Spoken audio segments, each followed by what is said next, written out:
So நிறைய பேர் வந்து அறிவை வந்து பாராட்டிட்டே இருக்காங்க. பட் கண்டிப்பா இந்த பாராட்டுக்கெல்லாம் உரியவர் ஒருத்தர் இருக்காரு. கண்டிப்பா டெஃபினெட்லி அந்த ப்ராட்டப்ன்ற ஒரு விஷயம் தான்.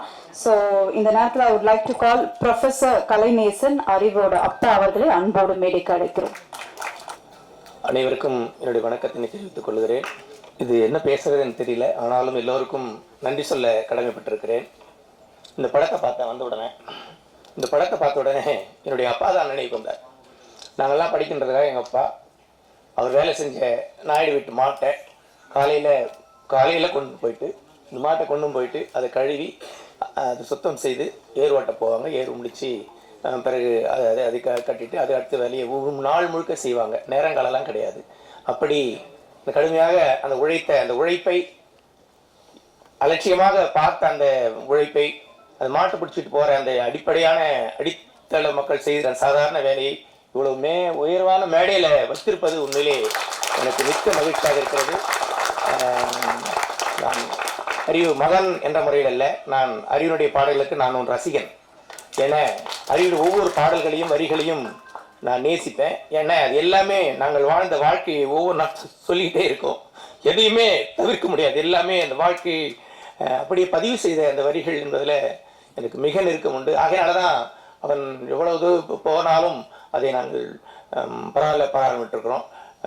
அவனை இந்த நிலையில் கொண்டு வந்து நிறுத்தியிருக்கிற மதிப்பிற்கு மரியாதைக்குரிய மக்கள் இயக்குனர், அன்பிற்குரிய சகோதரர் ரஞ்சித் டைரக்டர் அவர்களுக்கு உண்மையிலேயே நெஞ்சார்ந்த நன்றியினை நான் தெரிவித்துக் கொள்ள கடமைப்பட்டிருக்கிறேன்.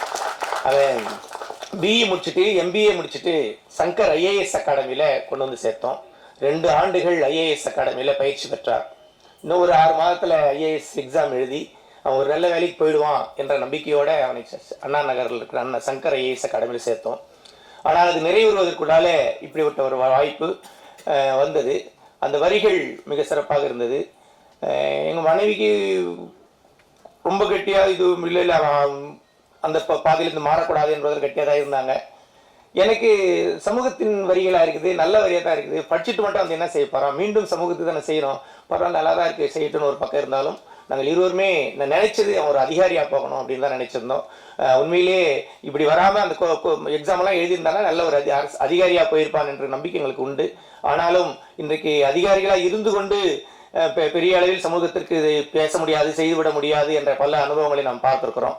அந்த அடிப்படையில் அவன் செய்திருக்கின்ற இந்த வேலைகள் எல்லாவற்றுக்கும் அவனுக்கு ஒரு நல்ல மேடை அமைத்து அவனுடைய வரிகளை அனுமதித்து அவனை ஒரு பாடகராக எழுத்தாளராக மாற்றி அமைத்திருக்கிற டைரக்டர் ரஞ்சித் அவர்களுக்கு உண்மையிலேயே நாங்கள் குடும்பத்தின் சார்பில் மீண்டும் மீண்டும் நன்றியை தெரிவித்துக் கொள்ள கடமைப்பட்டிருக்கிறோம். நாங்கள் சொல்ல வேண்டிய செய்திகள் பலவற்றை அவர் குடும்ப ரீதியாக பல செய்திகள் சொல்லியிருக்கார். பல்வேறு மன உளைச்சல்கள் அவனுக்கு ஏற்பட்ட பொழுதெல்லாம் உண்மையிலே நான் எனக்கு சொல்லும்போது உடனே நான் சரி நீ அண்ணன்கிட்ட சொன்னியாடான்னு தான் கேட்பேன். இல்லை அண்ணன் சொல்லியிருக்கிறேன், அண்ணன் இப்படி வழி சொல்லியிருக்கிறாரு, பொறுத்துக்கடா சொல்லியிருக்கிறாரு, இதெல்லாம் வருண்டா சிம்பிளாக எடுத்துக்கடான்னு சொல்லியிருக்காரு. அந்த மாதிரி அவர் தட்டி கொடுத்து அவனை தொடர்ந்து பாதுகாத்து இந்த வழியில் கொண்டு வந்து சேர்த்திருக்கிறார். உண்மையிலே அவருக்கு நான் மிகுந்த நன்றியை தெரிவித்துக் கொள்ள கடமைப்பட்டிருக்கிறேன். சங்கர் ஐஏஎஸ் அகாடமியிலிருந்து காஸ்டஸ் கலெக்டிவ்ஸில் ரஞ்சித் டைரக்டர் உருவாக்கிய அந்த காஸ்டஸ் கலெக்டிவ்ஸில் ஒரு பாடகராக, ஒரு பாடல் எழுதுகிறவராக, பாடலை பாடுகிறவராக உருவாக்கிய அந்த நாளை நான் எண்ணி பார்க்கிறேன். உண்மையிலே அந்த நாளே முதலாக நாங்கள் சென்னைக்கு ஒரு பாடல் பாடுற நிகழ்வுக்கு வந்து உட்கார்ந்து பார்த்து எங்களுக்கு அந்த முதல் நிகழ்வு. ஆனால் அந்த நிகழ்வு பல முக்கியஸ்தர்கள்லாம் எதிரில் உட்கார்ந்து நான் பார்த்துருக்கிறேன். பல பெரும் தலைவர்கள் உட்கார்ந்துருக்கிறாங்க, ஏராளமான கூட்டங்கள் வந்தாங்க. அவன் அறிவு பாடிக்கிட்டு இவ்வளோ பேர் அதை ரெகனைஸ் பண்ணுறாங்க. அது உண்மையிலே எங்களுக்கு மிகப்பெரிய தெம்பாக இருந்தது. அது இல்லாமல் சமூக நோக்காட இருந்தது. அது கூட எங்கள் அப்பாவுடைய வாழ்க்கையே வரியாக வரும். உன் பாட்டனெல்லாம் வச்சாண்டா என் பாட்டனுக்கு வேட்டு, அதனால தாண்டா கொடுக்குறாங்க கோட்டாவில் சீட்டுன்ற பாட்டெல்லாம் ஏதோ சும்மாவெல்லாம் வந்துடல. அன்னைக்கு எங்கள் அப்பா உழைச்ச உழைப்பெல்லாம் கணக்கு போட்டு பார்த்தா நாங்கள் சம்பாதிக்க வேண்டியதே இல்லை. அவ்வளோ பாக்கி இருக்குது, எங்களுக்கு தர வேண்டிய பாக்கிகள் அவ்வளோ உழைப்பு இருக்குது. அவரெல்லாம் அதிகாலை எழுந்த உடனே 6 மணிக்கு போயிடுவாங்க. இரவு 10 மணிக்கு தான் வீட்டுக்கு வருவாங்க. இடையில அந்த அவருடைய அந்த பம்ப் செட் இருக்கிற நாயுடு வீட்டில் முழு நேரமாக எந்த வேலை வேணா எல்லா வேலையும் செய்வாங்க. கொட்டாய சாணியாக இருக்கட்டாங்க, மாட்டை கொண்டு விடுவாங்க, திரும்ப கொள்வாங்க, திரும்ப அவர்கள் என்ன வேலை சொல்கிற எல்லா வேலையும் படியாள்காரன் பேர் அதுக்கு அப்படி செய்வாங்க. மாதம் முழுக்க மாதத்துக்கு 8 மரக்கால் நெல், அவ்வளோதான். என்ன வேலை வேணாலும் செஞ்சுட்டு இருப்பாங்க. அப்படி படியாள்காரராக இருந்த என் அப்பா என்னை படிப்பாளியாக மாற்றினார். அந்த படிப்பாளி சமூகத்திற்கு எதுவும் செய்யவில்லைன்னு சொன்னாலும் அந்த நாம் கற்றுக்கொண்ட அந்த பாடத்தை இந்த வாழ்க்கையை மேலே கொண்டு வந்து நிறுத்துகிற அந்த பணியை மகன் செய்கிறான் என்ற பொழுது உண்மையிலே இந்த மகனை சமூக பணிக்காக நான் தத்து கொடுத்திருக்கிறேன் என்ற மிக பெருமையோடு மகிழ்ச்சியோடு நான் அவனை தொடர்ந்து வாழ்த்த கடமைப்பட்டிருக்கிறேன். இந்த நிகழ்வில் மதிப்பெற்ற ஐஏஎஸ் மேடம், உலக அறிந்த எழுத்தாளர் மேடம் சிவகாமி ஐஏஎஸ் அவர்கள் இங்கே வந்து உட்கார்ந்திருப்பது பெருமைக்குரியது, மிக பொருத்தமானதும் கூட. நாங்கள் அவர்கள் வர வேண்டும் என்று விரும்பினேன். என்ன காரணம்னா, அவன் கோயம்புத்தூரில் பொறியியல் கல்லூரி படித்துக் கொண்டிருந்த பொழுது கவிதைகளை எழுதி வைத்திருந்தான். அது வெளியிட வேண்டும் என்று சொன்னான். முதல்ல காலேஜ் போயிருக்கிறேன், ஃபர்ஸ்ட் இயர் எக்ஸாம் வரட்டும், ஃபர்ஸ்ட் இயர் ரிசல்ட் வரட்டும், அதில் எல்லாத்தையும் நல்ல மார்க் வாங்கினதான் இந்த புத்தகம் வெளியிட அனுமதிப்பேன்னு சொல்லி நான் ரொம்ப கராராக இருந்தேன். பிஇனுடைய ஃபர்ஸ்ட் செமஸ்டர் ரிசல்ட் எல்லாம் நல்ல மார்க்கோடு வந்த பிறகு சரி வெளியிட அனுமதித்தேன்.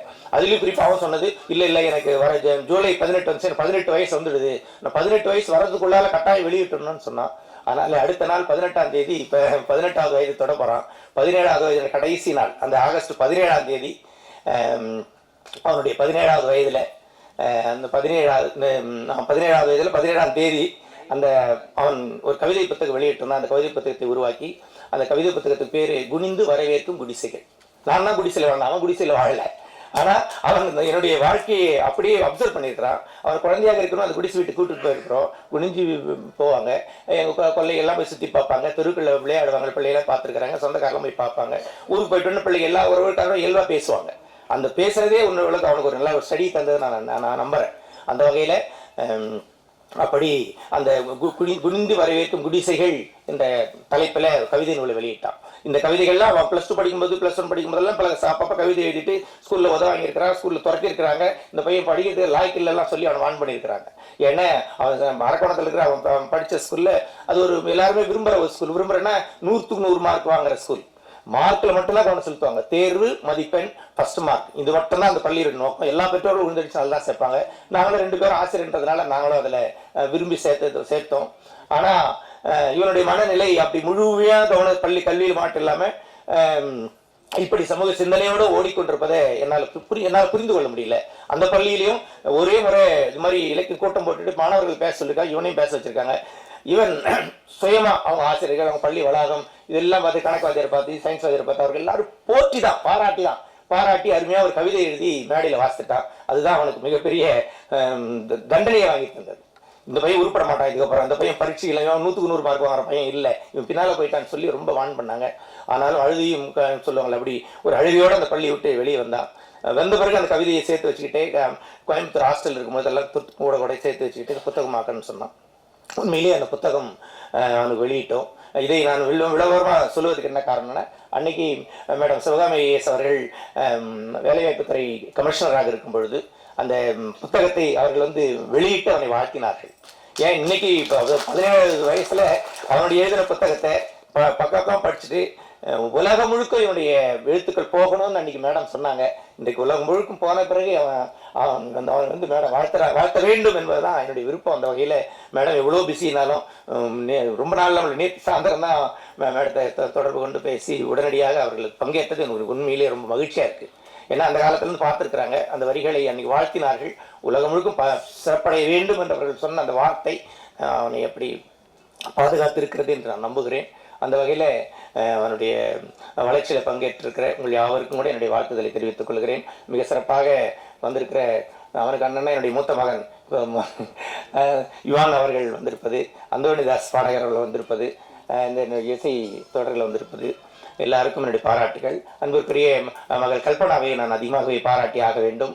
உண்மையிலே அவன் கலங்குகின்ற பொழுதெல்லாம் வார்த்தையாலும் பல்வேறு தளங்களில் அவனை பாதுகாப்பதில் அவர்கள் முனைந்து பங்கேற்று அவனுக்கு பெரிய உதவிகளை செய்து ஒரு உடுக்கை இழந்தவன் கைபோல் அங்கே இடுக்கண் களைவதாம் நட்பு என்று திருவள்ளுவர் சொன்ன மாதிரி எப்பெல்லாம் இந்த உதவி தேவை அந்த மாதிரி நேரங்களில் உதவுகின்ற ஒரு நல்ல நண்பராக இருப்பதில் நான் மகிழ்ச்சி அடைகிறேன், அவர்களை பாராட்டுகிறேன். அவர் மட்டுமல்ல, எப்போதுமே இருக்கிற சந்தர், கார்த்தி, மற்ற அங்கே இருக்கிற பாலச்சந்தர், அந்த டீம் எல்லாரையும் நான் மீண்டும் மீண்டும் பாராட்டுகிறேன், வாழ்த்துகிறேன். எல்லோருமே ஒரு குடும்பமாக அவனை தங்கியிருக்கிற வீட்டுக்கு வந்துட்டு சொன்னால் எல்லாருமே கும்பலாகவே இருப்பாங்க. எப்பவுமே தனியாக பார்க்க முடியாது. சரி, இங்கே தான் தனியாக பார்க்கல, வீட்டுக்கு வராடே, சரி அவங்ககிட்ட ஏதாவது ஒரு வார்த்தை பேசுன்னு பார்த்தா 4 பேரோட வீட்டுக்கு வருவார். அவங்கள்ட்ட எந்த ரகசியமும் எப்பவுமே பேச முடியாது. அந்த மாதிரி ஒரு படையோடு இருப்பதில் எனக்கு பெருமை. அது மாத்திரம் இல்லாமல் ஏதோ இந்த இள வயதில் மாணவர்கள் என்னையோ எப்படியோ பாதி மாறி போகின்ற காலமாக இருக்கிறதை நம்ம எல்லாரும் அறிந்திருக்கிறோம். அந்த வகையில் அப்படி பாதி மாறி போகாமல் தன்னையும் தன்னுடைய அறிவு சிந்தனையையும் தன்னுடைய நண்பர்களையும் கூட பயன்படுத்தி சமூக பார்வையாக இருப்பதும் சமூகத்திற்கு நான் விடியலை தேடுகின்ற அது பாதையாக இருப்பதும் எனக்கு மகிழ்ச்சி அளிக்கிறது, பெருமை அளிக்கிறது. அந்த வகையில் இதில் பங்கேற்றிருக்கிற உதவி செய்த எல்லோரையும் இந்த நேரத்தில் நான் பாராட்ட கடமைப்பட்டிருக்கிறேன். அது மாத்திரம் இல்லாமல் எங்கள் மாமியார் வள்ளியம்மா, என்னுடைய துணைவியாருடைய அம்மா, அதாவது பாட்டி அம்மம்மா, நாங்கள் 2 பேரும் பள்ளி நான் கல்லூரியில் பேராசிரியர், என் மனைவி பள்ளி தலைமை ஆசிரியர் இருக்கிறாங்க. நாங்கள் 2 பேரும் குழந்தைகளை பராமரிப்பதில் எங்களுக்கு ரொம்ப, அதாவது நேரம் கிடையாதுன்னு சொல்கிறோம், எல்லாரும் சொல்கிற மாதிரி நேரம் கிடையாது.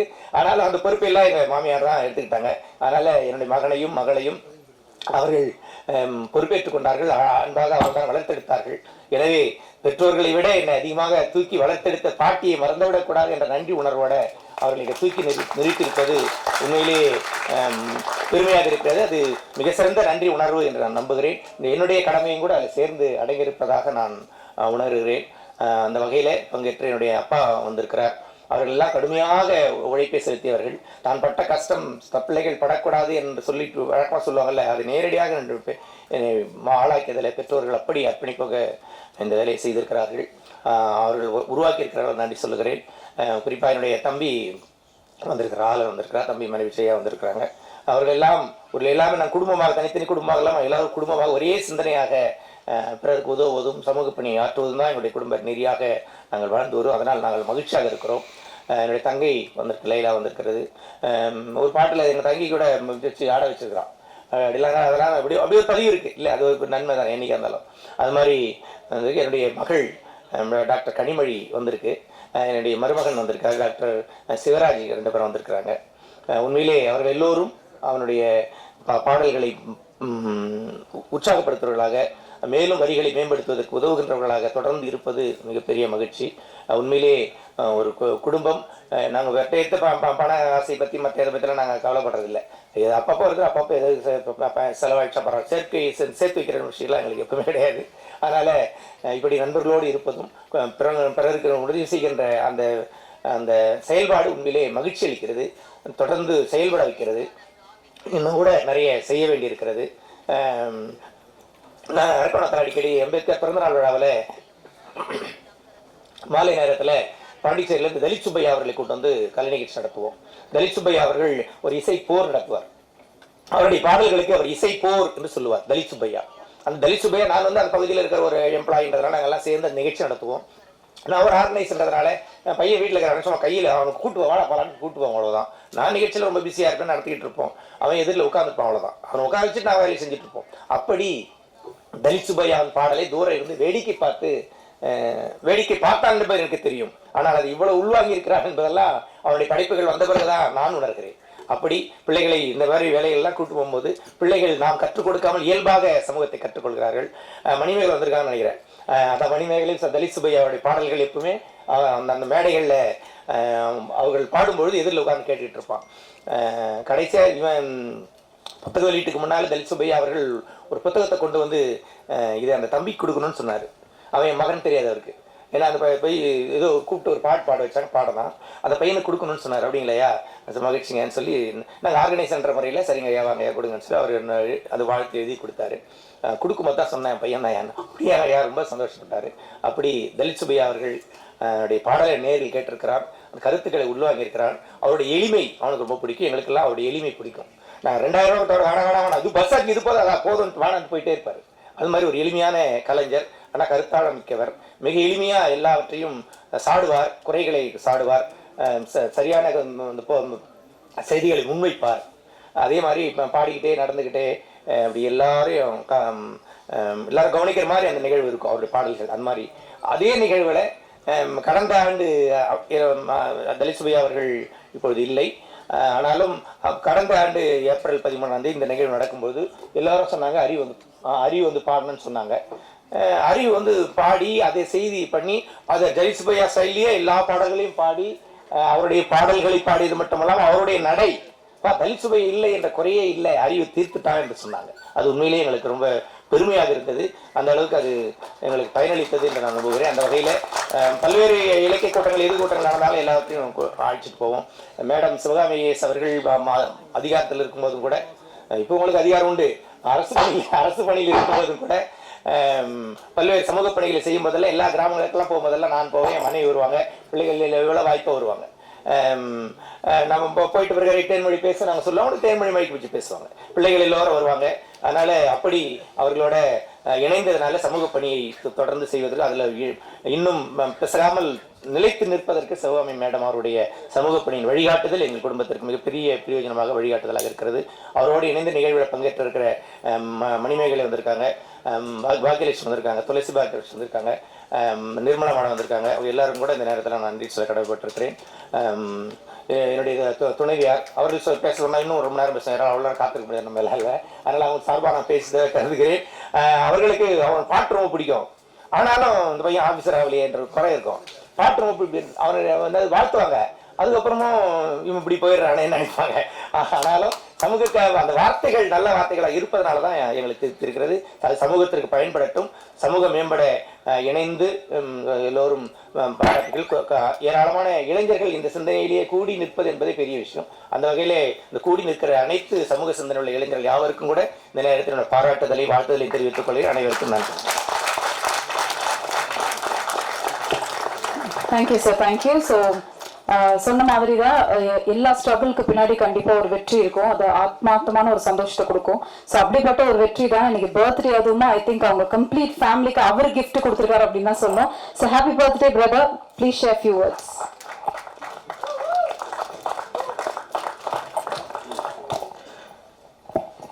ஜெய்வீன், எல்லாருக்கும் வணக்கம்.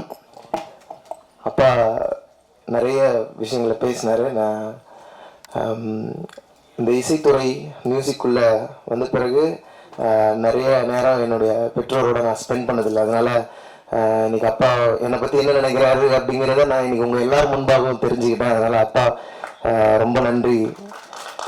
எப்போதுமே ஒரு ஏக்கம் இருக்கும், நான் நிறைய நேரம் எடுத்துக்கலாம், ரொம்ப ஷார்ட்டாக பேசுகிறேன்.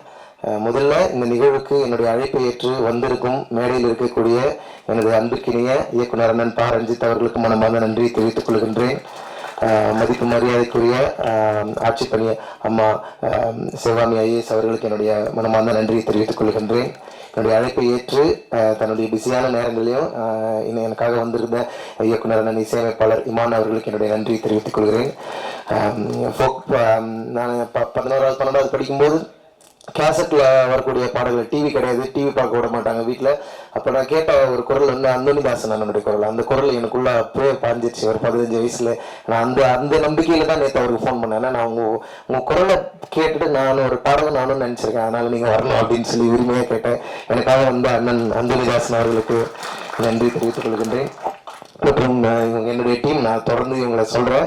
பட் இருந்தாலும் மேடையில் இருக்கக்கூடிய கல்பனா அவர்களுக்கும் காட்சி அண்ட் அண்டோ, thank you so much for being here.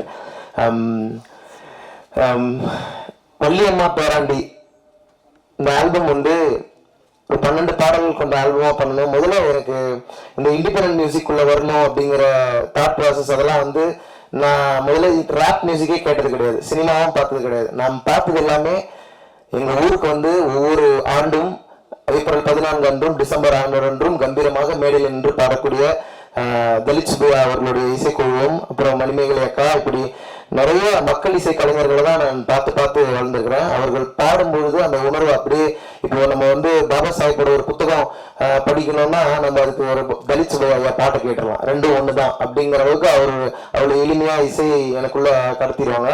அதே மாதிரி எங்கள் அம்மா சர்ச்சுக்கு கூட்டு போவாங்க, அங்கே இருக்கிற பாடல்கள்லாம் நிறைய கேட்டிருக்கேன். அங்கே இருக்கிற பாடல்களோட அவங்க உட்காந்து கும்பலாக பசங்களோட உட்காந்து பாடுறது, இதுதான் என்னுடைய இசை அனுபவம். மற்ற மாதிரி சுற்றி இருக்கிறவங்க பாடுறது அதுதான். ஆனால் இன்னைக்கு வந்து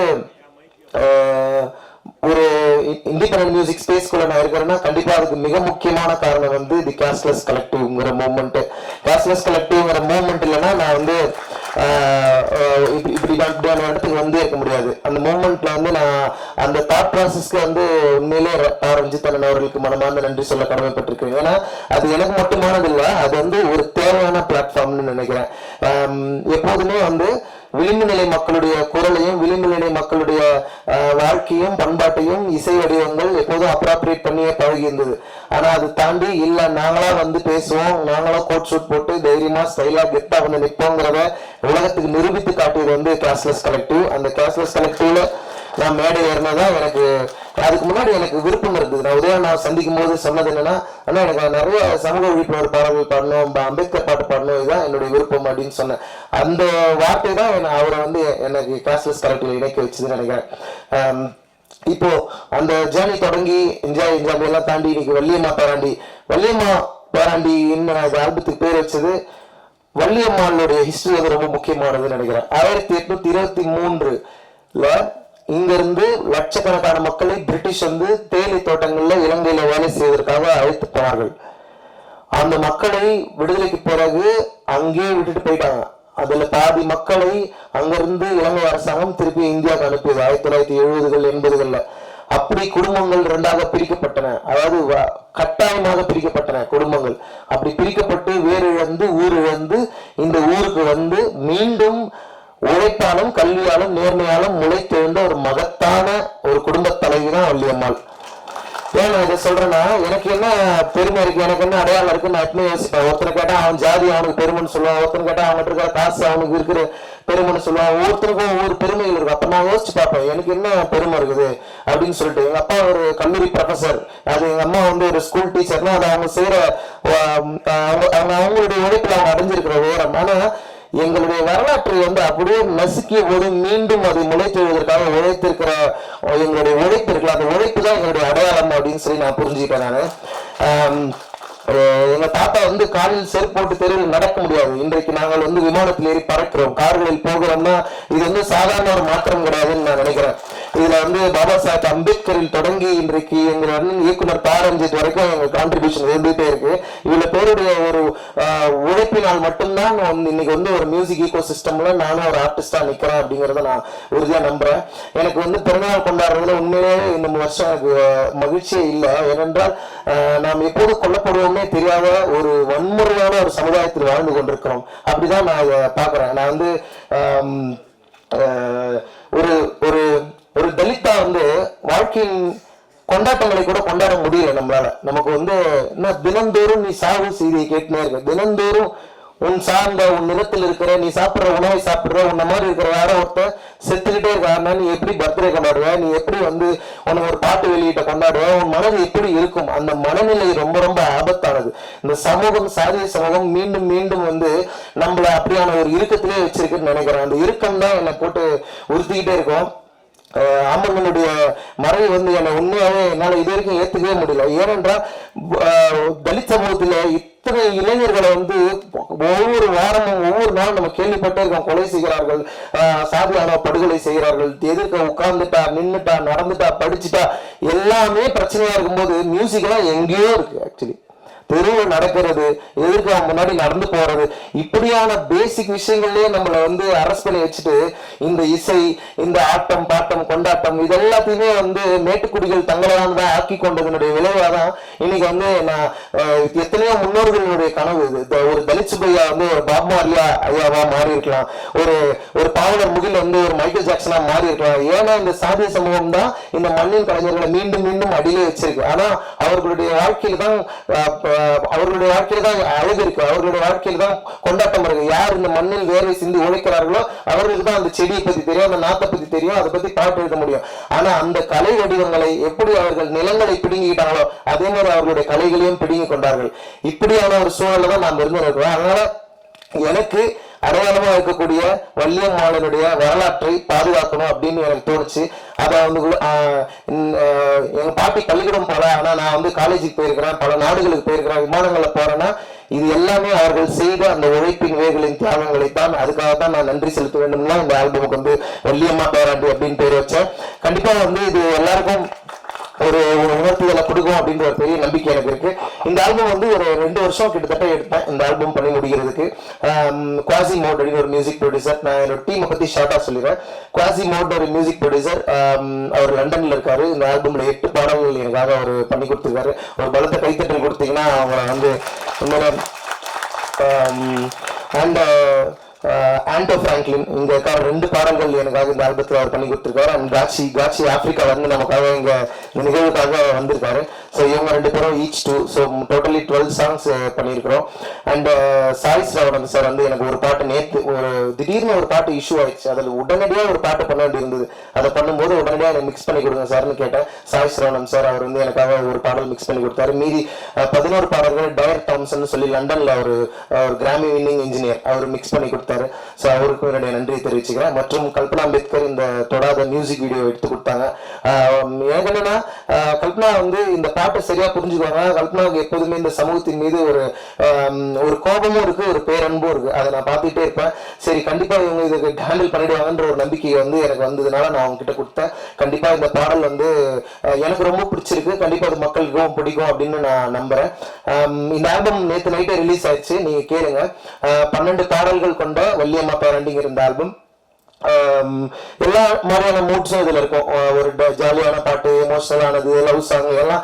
ஏன்னா நம்முடைய முழு உணர்வுகளை நம்ம வெளிப்படுத்த முடியாத மனிதர்களாவே இருக்கும். அப்ப அறிவு அப்படின்னா நீ எப்போ கருத்து சொல்ல போற, நான் கேட்கிறேன், நான் ஏன் கருத்து சொல்லணும், ஏன்னா சந்தோஷமா இருக்க கூடாதா நமக்கு? அப்ப வாழ்க்கையினுடைய மற்ற ரூம்ஸ் எல்லாம் நம்மளால போக முடியாத ஒரு உளவியல் ரீதியான சிக்கல்களுக்குள்ளதான் நான் இருந்துதான் நான் உணர்றேன். அதனால என்னைய நானே உடச்சுக்கிட்டது தான் வள்ளியம்மா பேராண்டி. ஸோ அதுல சரி இருந்தாலும் தவறு இருந்தாலும் ரஞ்சித் அண்ணன் சொன்ன மாதிரி நான் அதை கத்துக்கிறதுக்காக தயாரா இருக்கிறேன். உங்களுடைய கருத்துக்களுக்காக நான் காத்திருக்கிறேன். மற்றும் என்னுடைய அம்மா அப்பா, என்னுடைய குடும்பத்தினர், இவங்களுடைய இந்த உலகத்துல இருந்து தான் நான் வரேன். இவர்கள் யாருக்குமே கிடைக்காத ஒரு வாய்ப்பு எனக்கு கிடைச்சிருக்கு. அப்ப நான் யாரு? நான் என் முன்னோர்களின் கனவு. I am the wildest dream of my ancestors. என்னுடைய முன்னோர்கள் எப்போதும் இயங்கிக் கொண்டிருந்திருப்பார்கள். நான் ஒரு கலைஞனாக வேண்டும், பாடகனாக வேண்டும், நான் என்னுடைய குரல் உலகம் முழுவதும் கேட்கணும்னு கனவு கண்டிருப்பாங்கன்னு நினைக்கிறேன். அதனுடைய ஒரு தாக்கமா நான் இந்த இடத்துல நிக்கலாம்னு நினைக்கிறேன். அதனால அந்த வடிவத்துல என்னை இன்ஸ்பயர் பண்ண பாவலர் தலித் சுப்பையா ஐயால இருந்து, பாவலர் முகில் ஐயால இருந்து, இன்குலாப் ஐயா, கே குணசேகரன் ஐயா, இவர்கள் வரிசையில் மக்கள் இசைக்காக கிராமந்தோறும் ஓடி ஓடி பாடி பாடி என் போன்ற கிராமங்களிலிருந்து எளிய குடும்பங்களிலிருந்து வரக்கூடிய கலைஞர்களுக்கு நம்பிக்கை தந்த அத்தனை பேர்களுக்கும் என் நெஞ்சார்ந்த நன்றியை நான் இந்த இடத்துல தெரிவித்துக் கொள்கின்றேன். நம்ம வந்து இந்த ஹிப்ஹாப் மியூசிக்னு சொல்றோம், பாப் மியூசிக்னு சொல்றோம், இது எல்லாமே இந்த மண்ணின் இசை தான். ஆக்சுவலி இந்த எப்படி கருப்பின மக்களுடைய இசை வந்து ஹிப்ஹாப் இசை, அவர்களுடைய விடுதலைக்காக அவர்கள் பயன்படுத்தி கொண்டது. அதே போல இந்த இந்திய சூழல்ல, தமிழ் சூழல்ல நம்முடைய விடுதலைக்காக நாம் கையில் எடுக்க வேண்டிய இசை வந்து ஃபோக் மியூசிக்னு நினைக்கிறேன். அந்த ஃபோக் மியூசிக்ல தான் பல உண்மைகள் ஒளிஞ்சிருக்கு. இந்த சமூகத்தை பற்றிய அத்தனை படிப்பினைகளும் அங்கே ஒளிஞ்சிருக்கு. இயற்கையை எப்படி பாதுகாக்க வேண்டும், மனிதனை மனிதன் சமமாக நடத்தி கொள்ள வேண்டும், இப்படி அற்புதமான வாழ்வியல் கோட்பாடுகளோடு பொருளாதார ரீதியாக பின்தங்கி இருந்தாலும், ஆண்டாண்டு காலமாக வஞ்சிக்கப்பட்டிருந்தாலும், யாரையும் சுரண்டாது யாரையும் வஞ்சிக்காது வாழ்ந்து கொண்டிருக்கிற ஒரு மகத்தான பண்பாட்டுக்கு சொந்தக்காரர்கள் நாம் அப்படிங்கிறத நான் புரிஞ்சுக்கிட்ட இடத்துல இருந்து தான் இந்த வள்ளியம்மா பேரண்டின்ற ஆல்பத்தை பண்ணியிருக்கேன். கண்டிப்பா இது உங்க எல்லாருடைய கொண்டாட்டத்துக்கும் காரணமா இந்த ஆல்பம் இருக்கும்னு நான் நம்புறேன். எனக்கு அதுக்கப்புறம் நான் ஒரு மியூசிக் பேண்ட் உருவாக்கணும்னு தோணுச்சு. கிளாஸஸ் கரெக்டிவ்ல இருந்து அதன் பிறகு நான் ஓகே நம்மளும் ஒரு ஜாலியான ஒரு பேண்ட் ஆரம்பிக்கலாம், ஒரு ஆல்பம் பண்ணலாம்னு சொல்லிட்டு நான் பாலச்சந்தர் சரத்லாம் சேர்ந்து ஒரு மியூசிக் பேண்ட் உருவாக்கணும். அவர்களோடு தொடர்ந்து பயணம் பண்ணிட்டு இருக்கேன். அடுத்து என்னுடைய பேண்டோட ஆல்பத்தை நான் ரிலீஸ் பண்ணலான்னு இருக்கோம். இது நாம் தனியாக ஒரு ஹிப்ஹாப் ஆல்பம் பண்ணணும் அப்படின்னு சொல்லி முயற்சி பண்ணது. இந்த இண்டிபெண்டன்ட் மியூசிக் ஸ்பேஸ்க்குள்ள அவ்வளோ ஈஸியா நம்மளை வந்து வர விட மாட்டேங்கிறாங்க. என்னன்னா இங்க ஒரு பாட்டு, ஒரு ஒப்பாரி பாட்டு உருவாகுதுன்னா அந்த ஒப்பாரி பாட்டு வந்து 2000 வருஷம் தாண்டி வந்திருக்கும், 1000 வருஷங்கள் தாண்டி வந்திருக்கும். அது பேர் ஓரல் லிட்ரேச்சர், அது வாய்மொழி இலக்கியம். அதுக்கு கம்போசர் யாருன்னா ஏதோ ஒரு ஊர்ல திண்ணையில உட்கார்ந்து இருக்கிற ஒரு தான் இருப்பாங்க. அவர்களிடம் இருந்து அது வருகிறது. அது வந்து கொஞ்சம் கொஞ்சமா கசிந்து வரலாற்றில் ஒவ்வொரு கை மாறி அது கடைசியா ஒரு சினிமாவுக்கோ ஒரு பெரிய இடத்துக்கோ வருகிறது. ஆனா அந்த பெரிய இடத்துக்கு வரும்போது அது எங்க இருந்து வந்ததுன்னு சொல்லப்படுவதில்லை. அது அந்த மேடைக்கு வந்த பிறகு அது வெறும் வியாபார பொருளாயிடுது. அந்த மக்களுடைய பண்பாடு, அவங்க ஏன் அதை உருவாக்கி இருப்பாங்க, அந்த கதை என்ன அப்படிங்கிறத பத்தி பேச விடுறதில்லை. ஆனா இது ரொம்ப ஆபத்தான போக்குன்னு நான் பாக்குறேன். அது எப்படி நான் ஆண்டாண்டு காலமா சாதி எப்படி இங்க இருக்கிறவங்க உழைப்பு மட்டும் வாங்கினு அந்த மனிதர்களை புறந்தள்ளி வச்சதோ, அதே மாதிரி இந்த இசையும் பண்பாடும் அந்த எளிய மக்களுடைய வாழ்வியல் விழுமியங்களை பிடுங்கி கொண்டு அந்த மனிதர்களை புறந்தள்ளுகிற வேலையை செய்கிறது. அதை கட்டுடைக்க வேண்டிய பொறுப்பு நம்ம எல்லாருக்கும் இருக்குன்னு நான் நினைக்கிறேன். ஏனென்றால் நம்முடைய கலை பண்பாட்டை வேர்களை நாம் பாதுகாக்கவில்லைன்னா வேறற்ற மனிதர்கள் ஆயிடுவோம். நாம் வேறற்ற மனிதர்களானால் எளிதில் வெட்டி வீழ்த்தப்படுவோம்.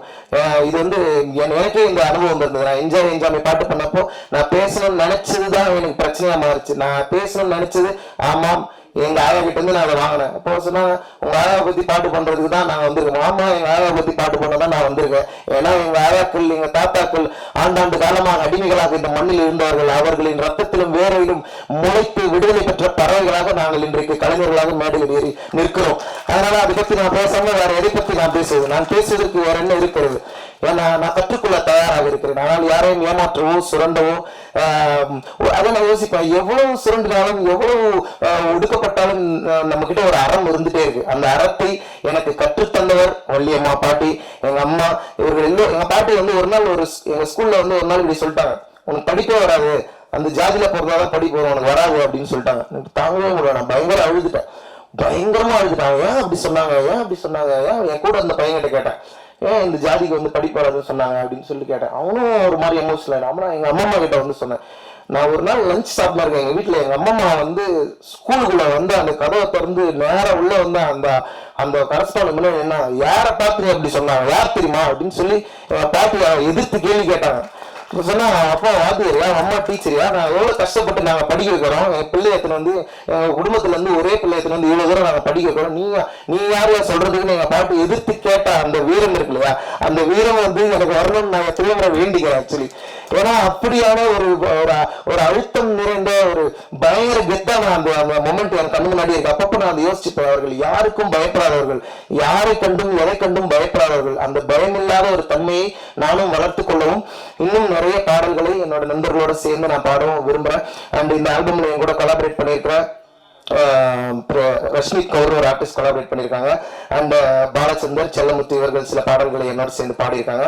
என்னுடைய பாடிய இசைத்த அத்தனை கலைஞர்களுக்கும் நான் மனமார்ந்த நன்றி தெரிவித்துக் கொள்கின்றேன். கலை மக்களுக்கானது.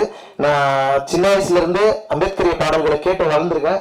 ஆனா உண்மையாவே அம்பேத்கரிய பாடல்களுக்கு ஒரு பெரிய மேடை அமைத்து கொடுத்த நீலம் பண்பாட்டு மையத்திற்கும் இயக்குனர் ப. ரஞ்சித் அண்ணன் அவர்களுக்கும், ஏனென்றால் அது இயற்கை, அவ்வளவுதான். நான் பேசுறது அரசியல் கிடையாது, இயற்கை. நான் அப்படிதான் நினைக்கிறேன். நீ இயற்கையோடு பொருந்தி இருக்கிற ஒரு வாழ்க்கை தான் நமக்கு தேவையானது. ஒரு சாதி அமைப்பு எப்படி புரிஞ்சுக்கலாம்னா, இந்த ஒரு தென்னை மரம் இருந்தா ஒரு வேப்ப மரமும் இருக்கலாம், ஒரு வேப்ப மரம் இருந்தா ஒரு புளி மரமும் இருக்கலாம். எல்லா இடத்துலயும் தென்னை மரமாவே இருந்தா அந்த உலகம் எப்படி இருக்கும், எல்லா இடத்துலயும் வேப்ப மரமா இருந்தா இந்த உலகம் எப்படி இருக்கும். இயற்கை நம்மை ஜனநாயகத்துடன் தான் இந்த பூமியில் நிறுத்திருக்கிறது. நாம் தான் அந்த ஜனநாயகத்தை அடித்து கெடுத்து கொண்டு ஒருத்தர் தாக்கி கொண்டு இருக்கிறோம். அவ்வளவு ஆபத்தான ஒரு சமூகத்தில் நாம் வாழ்ந்து கொண்டிருக்கிறோம்ங்கிறது எனக்கு ரொம்ப பெயின்ஃபுல்லா இருக்கு. கண்டிப்பா என்னால் இயன்ற அளவுல என்னுடைய கலை வடிவத்துல தொடர்ந்து நான் அதை பத்தி பேசுவேன். இந்த ஆல்பம் முழுக்க அதை பத்தி பேசல, இது ஒரு கமர்ஷியல் ஆல்பமா இருந்தாலும் என்னுடைய உள்நோக்கத்தை இந்த ஆல்பம் கண்டிப்பா உங்ககிட்ட கொண்டு வந்து கடத்துன்ற நம்பிக்கையோடு நான் ஏதாவது விடுபட்டு மன்னிச்சுக்கோங்க. அண்ட் சோனி மியூசிக் ரொம்ப நன்றி சொல்ல கடமைப்பட்டிருக்கேன். நிறைய பேருக்கு இந்த ஆல்பம் நான் போட்டு காமிச்சேன். ஆனா சோனி மியூசிக் வந்து என்ன எப்பவுமே நான் ஒரு விஷயம் யோசிப்பேன், அவங்க என்ன ட்ரீட் பண்றதுல இருந்து தான் நான் அவங்கள வந்து ஃப்ரெண்டாகவே தொடங்குவேன். அவங்க என்ன சொல்றாங்க, நம்பிக்கை கொடுக்குறாங்க, வார்த்தைகள் அதெல்லாம் கிடையாது. அவங்க என்கிட்ட பழகிற விதம் தான் எனக்கு ரொம்ப முக்கியமா படும். என்னை ரொம்ப அன்போடும் கனியோடும் என்னோடு உரையாடி இந்த ப்ராஜெக்டை ஒரு லான்ச் வரைக்கும் கொண்டு வந்து சேர்த்திருக்கிற சோனி மியூசிக் சவுத்துக்கு என்னுடைய மனமார்ந்த நன்றிகளை தெரிவித்துக் கொள்கின்றேன். தொடர்ந்து இந்த மாதிரி நிறைய இண்டிபெண்டன்ட் கலைஞர்களுக்கு இப்படியான வாய்ப்புகள் கிடைக்கணும், இப்படியான வெளிச்சம் கிடைக்கணும். அதற்கான வேலையை நாம் எல்லாரும் சேர்ந்து செய்வோம். கலையை வெறும் பொழுதுபோக்காக மட்டுமில்லாமல் ஒரு சமூக மாற்றத்துக்கான கருவியாக நாம் கையில் எண்ண வேண்டிய பருவத்தில் நாம் இருக்கிறோம். வேற வழியே இல்லை.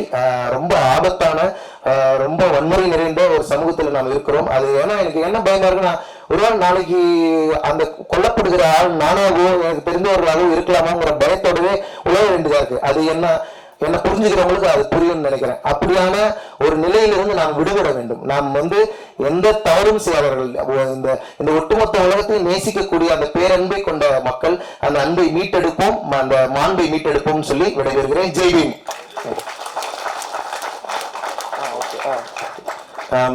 மற்றும் நான் ஒரு சின்ன இது மறந்துட்டேன். என்னுடைய நான் பேர் படிச்சிடறேன், சாரி. ரொம்ப 1 மினிட் மட்டும் எடுத்துக்கிறேன். இந்த ஆல்பமோட ப்ரொடியூசர்ஸ் குவாசிமோட், ஆண்டோன் காட்சி, அவங்களுக்கு நன்றி. அண்ட் மிக்ஸ் பண்ணி கொடுத்த குவாசி டயர் சாய் ஸ்ரவணம் சாருக்கு நன்றி. Recording engineers Hari 20 dB and Vishnu 2 bar Q, அவங்களுக்கு என்னுடைய மனமார்ந்த நன்றிகள். அப்புறம் வந்து இந்த மியூசிக் வீடியோ ப்ரொடியூஸ் பண்றதுக்கு எனக்கு உதவி செய்த கதிர் வீரசேகர், சுந்தரலிங்கம் மற்றும் முருகன் அவர்களுக்கு நன்றி.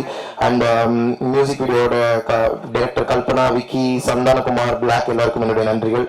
மற்றும் சோனி மியூசிக், அசோக், அச்சிந்தியா, கௌஷிக், மானஸ்வினி அந்த ஹோல் டீம் எல்லாருக்கும் என்னுடைய நன்றிகள். மற்றும் கடைசியா 2 பேருக்கு நான் என்னுடைய முக்கியமான நன்றியை தெரிவிக்கணும். நண்பர்கள் கிட்ட எப்பவுமே எனக்கு ஃப்ரெண்ட்ஸ்னா கொஞ்சம் பயமா இருக்கும். ஏன்னா இந்த ஃப்ரெண்ட்ஸ் வந்து ரொம்ப ஈஸியா நம்மள அட்வான்டேஜ் எடுத்துவாங்க. டக்குன்னு போற போக்குல ஜாதி பேர் சொல்லி கலாய்ப்பாங்க. அது எனக்கு ரொம்ப பயமா இருக்கும். அதனால ஃப்ரெண்ட்ஸோட நான் சேரவே ரொம்ப யோசிப்பேன். அது மாதிரி எனக்கு சின்ன சின்ன அனுபவங்கள் இருக்கு. ஒரு என்ன மாதிரி பாக்குறாங்க ஃப்ரெண்ட்ஷிப்ங்கிறது வந்து உள்ள இருந்து வருகிறதா இல்ல சும்மா என்கிட்ட இருக்கிற பொம்மை உங்ககிட்டே இருக்குங்கிற இடத்துல இருந்து வருதான்னு சொல்லிட்டு எனக்கு யோசனையாவே இருக்கும். ப்ரிவிலேஜ்ல இருந்து பழகுறாங்களா இல்ல உண்மையாவே பழகுறாங்களான்னு. ஆனா உண்மையாவே இந்த 2 பேர் என்னுடைய லைஃப்ல வந்ததுனால நான் நிறைய கத்துக்கிட்டு நிறைய பண்பட்டு இருக்கேன்னு சொல்லலாம். இந்த 2 பேர் எனக்கு நண்பர்களா கிடைச்சப்ப நான் வந்து முதல்ல நான் யாரோடையுமே ஒட்டவே மாட்டேன். ஆனா இந்த 2 பேரோட நான் சேர்ந்த பிறகு ஓகே, நான் சில நல்ல நண்பர்களை சம்பாதிக்கக்கூடிய அளவுக்கான திறன் எனக்கும் இருக்கிறது. நல்ல ஒரு நட்புக்குள்ள நான் இருக்கிறேன்னு சொல்லலாம். அந்த மாதிரி எனக்கு கிடைச்ச நண்பர்கள் சங்கீதன், கார்த்திக் அவர்களுக்கு என்னுடைய மனமார்ந்த நன்றி தெரிவித்துக் கொள்கின்றேன். இந்த ஆல்பத்துல அவங்களுடைய பங்கு ரொம்ப முக்கியமானது. ஒவ்வொரு ப்ராசஸ்லயும் அவங்க வந்து இந்த ஆல்பத்தை கொண்டு வந்து சேர்க்கறதுல ரொம்ப கவனமா இருந்தாங்க. மற்றும்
Thank you so much to press and media friends. Thank you and once again happy birthday Arivu avargalukku. Thank you.